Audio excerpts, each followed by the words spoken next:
Hey, what's going on, everybody? I'm back in the hizzy once again. So what's going on, my elites? What's going on, my returnees? And if this is your first time coming to the channel, I want to welcome you as well. This is RPG Elite. And this, folks, is the place where we put the RP, role playing, back into RPG. Know what I'm saying? And this is the place where we talk about those things that are uncomfortable for most people to talk about, and it's because they are uncomfortable that we don't talk about them. We should talk about them, so we do that right here. We do that. We have some talk, and also we might give you a tool, and by giving you this tool, I might put together a tutorial, and as I'm doing this tutorial, I'll give you a tip. And I do all of this so that you, dear viewer, whether you are a greenie, that's new people for those who don't know, returnee, those of you who have not subscribed yet and you keep coming back to my channel, hit that subscribe button right now. And also my elites, my peeps, my subscribers, the ones that keep coming back. I do it all for you so that your RPG experience will be more immersive and enjoyable, a deeper and richer tabletop RPG session for ya. All right, y'all. Today is Friday. You know what that means. Classic tabletop RPG time. But before we get into the video, I want to turn your attention over to the community tab where I posted an image at the beginning of the week. I'll be posting these images on Monday. You have until Friday to figure out what's the publication, where it came from, all the nitty-gritty stuff. And I will every Friday at the beginning and the intro, like I'm doing right now, I will let you know where it's from. And this particular image is from the classic tabletop RPG Superhero 2044, y'all. Yeah, you're probably looking at it going, what? I ain't never heard of that. Yeah. Donald Saxman, he was the guy who put it all together, even though it was based on an idea from Mike Ford. So, and he gives him props, and I gotta give him props for giving the guy props just for coming up with the idea inside of the game. So kudos to Donald Saxman, man. And so I gotta give shout out to those who went in, did the work, even though some of y'all cheated. Cheater. Doing Google searches and all the rest of that stuff. Come on now. Now, shout out to Jonathan Kane because he had an experience, so he knew off the top of the mind. He was looking at that and he was like, yo, I know that. This is from Superhero 2044. My boy Daniel Vidney, he was in there. Had a little bit of a rough time. That's what I'm talking about. I left that clue in there on purpose. But I won't be doing that anymore. It's total gloves off, no mercy, baby, no grace. And also Lars Dahl. Thank you guys for participating. Appreciate it. Appreciate your effort. Got a new one coming up next Monday. So I got another image coming up next Monday. You better come ready. All right, folks, here we are. Our mini series within a series, Gamma World. We've got this we've been looking at the artifacts from each of the editions and how we deal with those things. And we're going to do this now for 3rd edition. So let's roll. 3rd edition, Gamma World artifacts.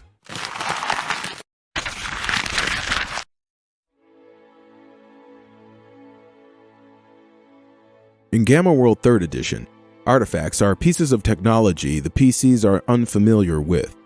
Because the tech levels expanded to include tech levels 4 and 5 in this edition, technology that is of either tech level is always an artifact. Tech levels 1 through 3 may be considered equipment depending on the tech level of the PC who owns or uses it. If they are the same tech level as the device, it is considered equipment, not an artifact.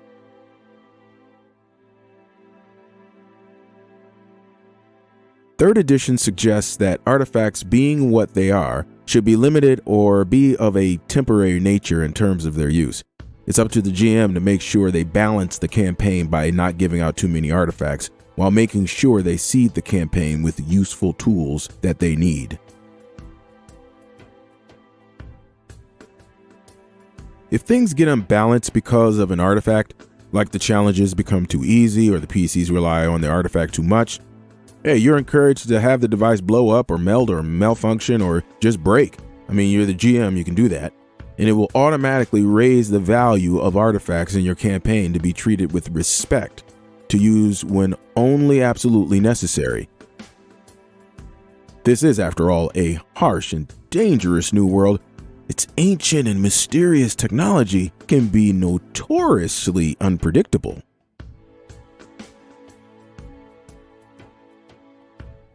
As in 2nd edition, if the artifact or equipment is found at a base or looted off a creature who is carrying it, it will normally work. However, finding artifacts while exploring the dangerous wastelands and ruins of Gamma World will be a hit or miss endeavor. There's no guarantee the device will work once it's found. Now, the GM can arbitrarily decide what condition a piece of equipment or artifact is in and simply write it down, or they can let the ACT decide. To use the ACT, multiply the tech level of the device by 2, then add 10. This will be the column they roll under on the ACT. Then they should consult the equipment and artifact condition table to determine its condition when found. You will have to figure out the exact condition of the artifact since the table descriptions are general. For example, if the item is unpowered and damaged, you'll have to note how exactly the item is damaged in case someone wants to attempt to fix it later, which you can do in 3rd edition. Or if it's unpowered and only half of it functions, you need to decide what is operational and what is not. Okay, here we are in Foundry and we're getting ready to seed our campaign. And I pretty much have the same scenario that I've had for the last couple of videos with the building and the 2 artifacts in the building. Same deal. Now, when it comes to seeding a campaign in 3rd edition, there are no tables to roll on for you to seed your campaign. So what you're going to have to do is you're just going to have to choose the devices that you want to seed in the campaign, and then you can go ahead and roll for their condition.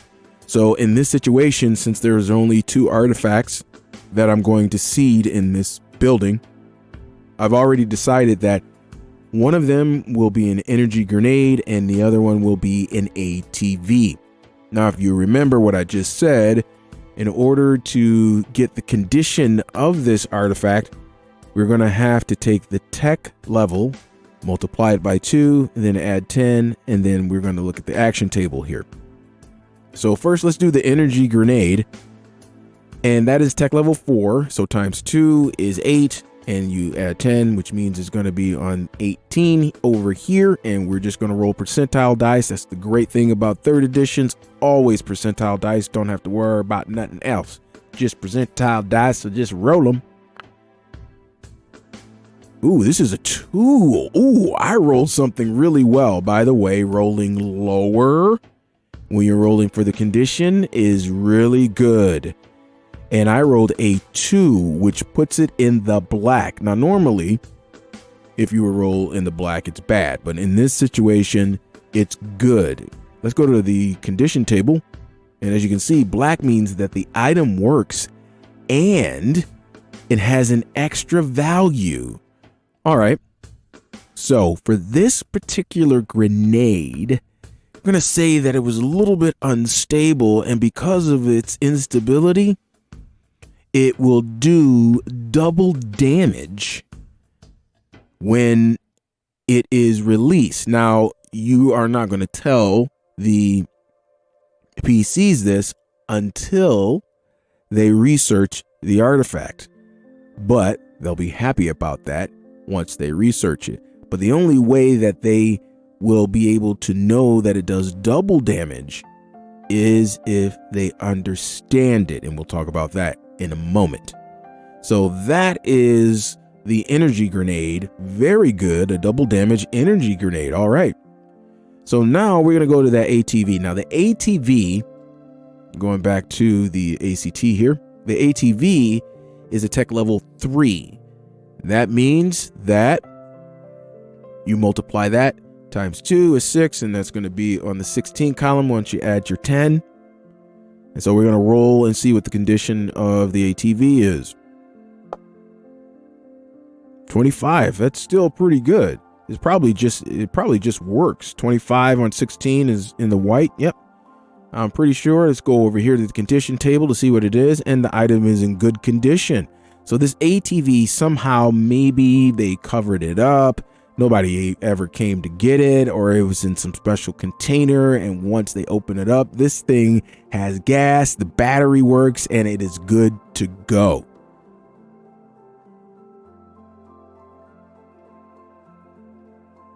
As normal, if a character has access to someone who has taught them how to use a device, or they have used it before, they don't have to research an artifact's use.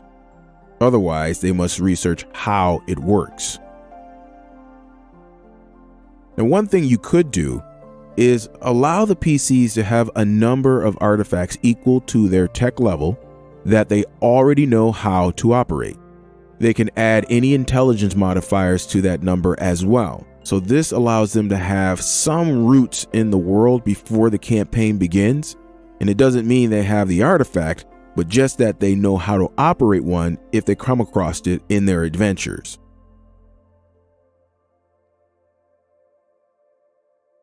Third edition Gamma World has a similar artifact matrix like first edition with some key differences. First, in third edition, it's called the Artifact Examination Flowchart, and in first edition, it's just called a chart. They don't really give it a name.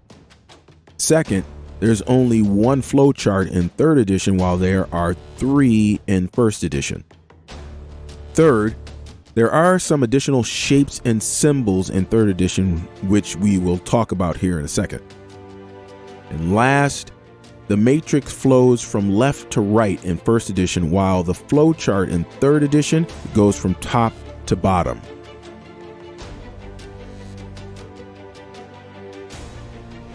Now, the flowchart has a number of symbols and letters that will determine whether the PC is getting closer or further away from figuring out an artifact.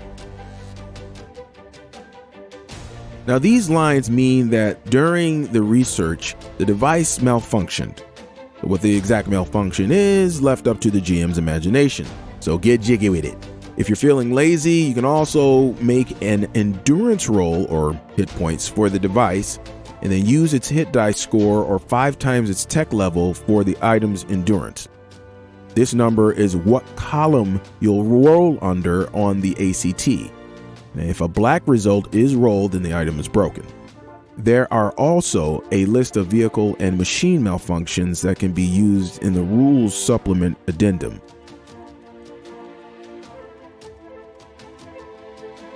Now, this is just like in first edition. The PC has done something that can potentially harm them or harm somebody nearby. So if that is not possible, then something happens that looks dangerous, like it sparks or a part falls off. Again, use that imagination. Now, the diamonds mean that the PC has come to a wrong conclusion about the item, but think they are correct. Then this is why it's important that the GM is the only one who looks at the flowchart. These diamonds are marked with a letter with the written conclusion inside that the PC has come to. Now, these are detours, both the hexagons and the circles, and they give the possibility of going in another direction besides straight to the box with the complexity rating. Now, if the PC rolls from a hexagon or circle that takes it to another hexagon or circle, they are considered to have advanced to the level where that hexagon or circle is located. Each piece of equipment or artifact has a complexity rating, which is a letter. This letter indicates how many operations are necessary to use the device. The more operations, the more complex. This can also be used as a guide when introducing new artifacts or equipment to the campaign. The complexity rating is located in the middle of the artifact examination flowchart. Depending on what kind of device it is, it designates where a PC needs to get on the flowchart in order to succeed in figuring out how it works. New devices not in the game already would have to be assigned a tech level and complexity rating by the GM. Now, a PC can know how to use an item without understanding it. In other words, I can drive a car, but don't ask me to put an engine in it. Now, when a PC begins their research, they can decide if they will attempt to just use it or try to understand it. Now, if they want to try to understand it, which would allow them to make repairs and modifications on the item, the complexity rating is increased by 2 steps when using the artifact examination flowchart. Well, there we are, part 1 of a 2-part series. So this 3rd edition artifacts series or video or series of videos for the one video, whatever, it's going to be in 2 parts. Okay. So this is part 1. In part 2, we're going to be looking at research modifiers, and then I'm going to bring it all together with a full-fledged research example so you can see how all of that works. Yeah, I just like this edition. When we do our gameplay session, it's looking like 95% this is going to be Gamma World 3rd edition. We've got to do some things, and we're still working out logistics. And just to kind of, because there's been many people who have said, hey, you're gonna do some gameplay. Hey, you're gonna do some gameplay. Yes, at the end of every series, I will at least do one shot of the game that I've just covered, but it will not be like gameplay videos that you see online. Of course, we always doing things different here, but there actually is a reason. I'm not just doing it different to be different. I'm doing it differently because in my mind, and the purpose of this channel is to serve you. Everything is to serve you for what I said at the beginning of the video, so that you can have a more immersive and enjoyable experience. I'm not playing when I say that. So the gameplay is for that reason. These series, it specifically is for that reason. And hey, if you are liking Gamma World and you're just like, hey man, I think I might like this, and you figured out what edition that you like, down in the description below, I got some links to Drive-Thru-RPG. All 4 of the editions that we are covering, just go ahead and click on it, affiliate link, so I get a little skrilla on the back end, help a brother out and help the channel out. And even if not, maybe you'll go there and you just find something that you like. Go ahead and click that link, help a brother out. We really appreciate it. And also, this is very important. If you're looking at all these videos and you're liking what you see, then it is imperative, y'all, that you crush that like button. Come on. Just crush it. Just annihilate it. Just disintegrate it. Get that, what is it called? The mortar and pestle, right? Just grind it, y'all. Make sure that like button is destroyed. And again, if you really are enjoying the content, why don't you think about becoming elite? Become part of the elite squad. That's a special thing that I just came up with when I was talking to my wife the other night. Special elite squad. I think that's what I'm going to call the memberships. Those who are members when if we decide to do memberships over at the website, which brings us to the website. I'm still working on the website. Still doing some things behind the scenes. The basic website and everything, that's going to be up sooner than the other things, and I'll just add things as we go along. So be looking for that. I'll probably have a special announcement that'll be a special video that's separate from all the rest. But no matter who you are, returnee, greenie, you guys, it is time for you to smash that subscribe button as well and hit that notification bell as well. Only if, and I'm serious now, only if you're getting value out of these videos and you're enjoying yourself here on the channel. And speaking of which, I got to get on out of here. My brother has got to. So exit, stage left. Because I got to go. I got to do my thing. I got to make more videos for you guys because I'm sirs when it comes to the mission. I'm out. Peace and hair grease. And if you got a game going on this week or this weekend, then you know what I'm going to say. Say it with me now. Happy gaming.